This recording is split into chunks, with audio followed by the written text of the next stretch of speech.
Hey everyone, and welcome back to OntarioCyrptids. I hope you're all having a fantastic day. We're going to get right to the stories today, which were forwarded to me by my friend. These two stories are from Reddit, and funny enough, if I recall, last week someone had requested for me to check out some stories from this site. Okay, let's get right to them right now. So go grab yourself a beverage and get cozy on the couch or chair and sit back and relax.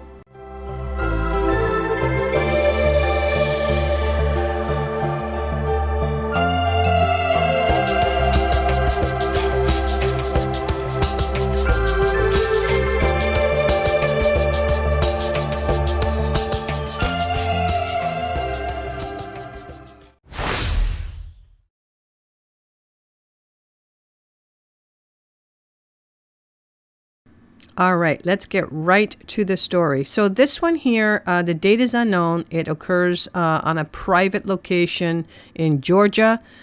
And I arbitrarily picked a spot. I actually went for Okefenokee Wildlife Refuge. I think that's how you pronounce it. But instead, this location shows up. Swanee Canal Road. In any case, why don't we get right to the story? My dad and I would occasionally go hunting together when I was a kid. I was 14, and my dad knew a guy who owned what seemed to be half of Georgia. I mean, the amount of property this guy owned was ridiculous. He let people hunt out there, and if he trusted you, he would let you camp out there for a couple of nights if you wanted. He'd always make sure that we had a way to call for help before we did it, though.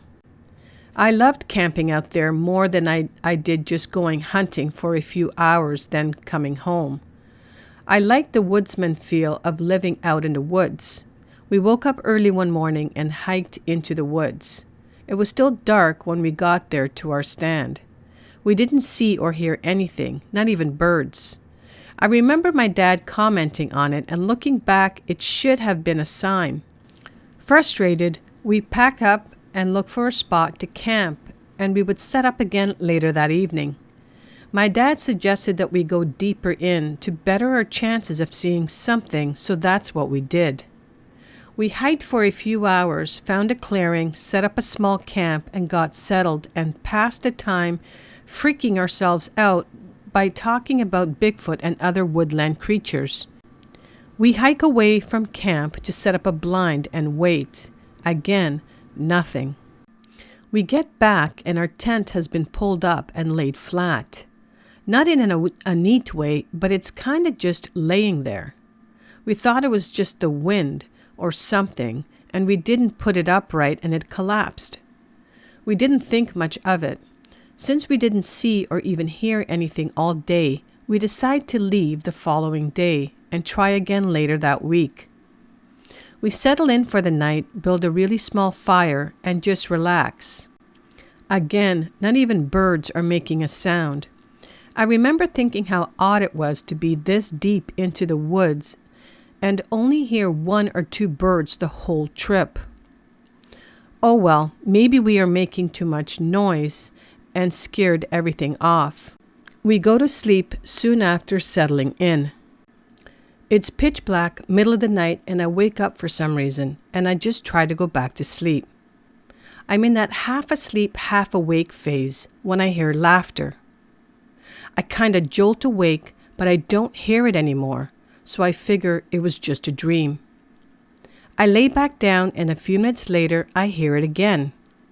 It continues and gets pretty loud. I wake up again, but this time my dad is up too. He whispers and asked, "Did you hear that?" And this is when my heart dropped. He heard the laughing too. It wasn't a dream. We heard it again, but it was faint, and now that I'm actually awake, I'm paying attention to it. It sounded like several people laughing in unison. It wasn't a cackling or hysterical laughter, but just kind of a normal laughter. It didn't last, but for maybe 5 or 6 long mother effing seconds. I have never felt that much fear before in my entire life. We didn't hear it anymore after that, but needless to say, we didn't get any sleep. We packed up as soon as the sun came up and got the F out. My dad was convinced someone followed us and was playing a prank. That's why we didn't see anything. He said while we were in the stand and blind, they were scaring off all the wildlife with their unmasked scent and being on the ground. He says this, but he didn't go back out there for over a month. When he did finally go back, he mentioned it to the guy who owned the property. He wouldn't let my dad hunt there anymore. Didn't say why either. My dad thinks he made the guy think that my dad was crazy or something. I guess it is possible for someone to have followed us out there. They must be legit ninjas though, because we went out there before daybreak. Nobody but the owner was parked out there that morning. There were dead leaves and sticks everywhere, and when they decided to laugh, it came from different spots, and I never heard a footstep. Sorry if this wasn't really what you were looking for, but it's one of my best stories, even if nobody I'd tell it believes me. I get goosebumps every time I retell it. Well, thank you for that great story. This is interesting.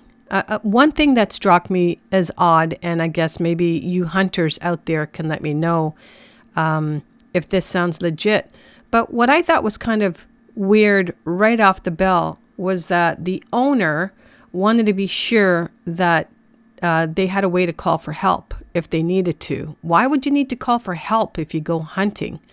But again, I'm not a hunter, so I don't know if that is one of the things you need to, have set in place before you go out there.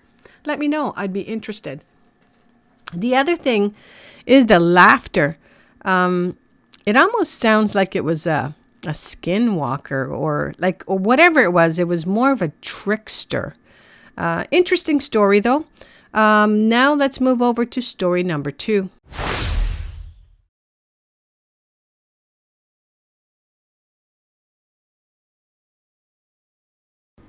Okay, so this is going to be the last story, and it takes place in 2004, and it takes place in Hell's Canyon, Idaho.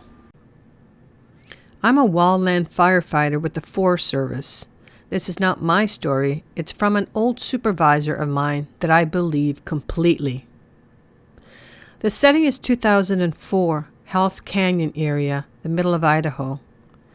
His crew had been working all day on an emergent incident and were going to be working through the night as well. Being the assistant superintendent of the crew, second in charge effectively, he was out ahead scouting on an ATV or some such vehicle. He was working his way down a logging road that clearly had not been used in some time when a bobcat or lynx appears in the middle of the road, but doesn't run away as they usually would.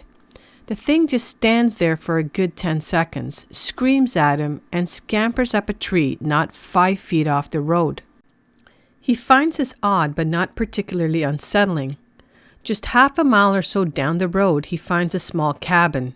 Also odd, as this is federal land and no private structure should be there. Upon investigation, all the windows had been boarded shut tight, and someone had done a good job of doing so. The door had been punched out and secured to a hole drilled into a log frame by a chain. Someone did not want anything getting in or out. Peering through the hole in the door, he can see that everything in the house has been thrown about. This has him kind of unsettled, so he hops off his ATV and heads back up the road. Well, here's where it gets really interesting. Right where the bobcat had been, there stands a Native American woman in a badly tattered nightgown and bare feet. Just standing there. He yells at her, asking if she needs help. She just screamed at him, the same scream as the cat from before, and climbs right up the tree, faster than any human has the right to be climbing. Obviously, he gets out of there as fast as he can. Unsure of who or what he just saw, he asks a local guy about the cabin. After asking around a little, A local Native American hears them talking and informs them that they just saw a Pumawha, in effect, a skin changer or a warg. Now, I would not believe most people that tried to tell me stories, but this was a serious man that did not F around about many things. He was dead serious the 2 times I've heard him tell it, and I 100% believe he saw what he saw.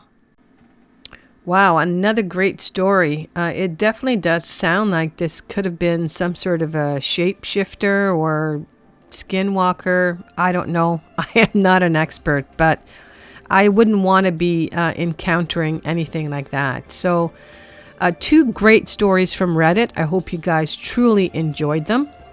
So if these stories reminded you of an encounter you may have had and you would like to share, then please forward your stories to OntarioCryptids@gmail.com. I would be honored to share your stories on this channel. This may even be a therapeutic experience for you to finally get it off your chest. Thank you all for listening until the end. I truly appreciate it. Please hit the like button on your way out and subscribe to my channel if you're new. Have a fantastic Sunday, and we will see you all next week.